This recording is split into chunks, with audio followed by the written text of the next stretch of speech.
ओम साईराम सांग माने समस्त को नमस्कार। आसंतु देखिबा आम दिवाली रे आम घर आमे केमिति सब सजाइचु। ये देखंतु ये आम झियो सब ये सब सजाइची। ये आम मैडम होम मेकर ये देखंतु ये गेंडू फूल रे सब सजा ହେଇची। देखंतु ये आमर घर ये आम ड्राइंग रूम एठी मु बसीची। दिवाली पे आमे किसी खाद्य जिनिस सब टेबुल रे सजाई रखीचु आम गेस्ट मानक पई।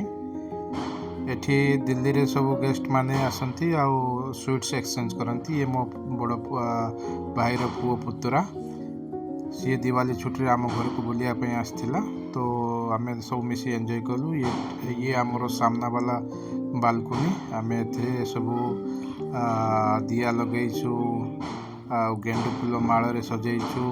ये लाइट्स रे सजाइछु। ये मो झियो मंदिर पाखरे से भल डेकोरेशन करछि फूल रे। ये सब देखंतु ये देखंतु आमर मास्टर बेडरूम आमे सब बेडरूम रे भी बहुत सारा जिनस सजाइछु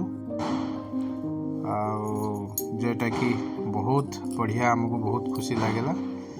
ये आम डाइनिंग हॉल डाइनिंग रूम रे आमे भी गेंडू फूल रे मो झियो सब दिया लगेइछि। गेंडू फूल रे सब रंगोली करिछि।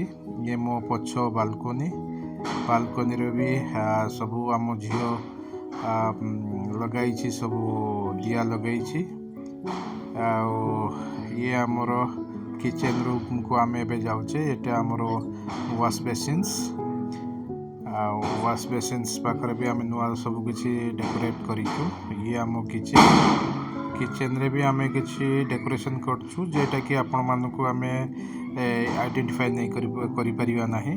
ये आम झियो पुणी झूला रे बसिकी पूरा एंजॉय करुछि।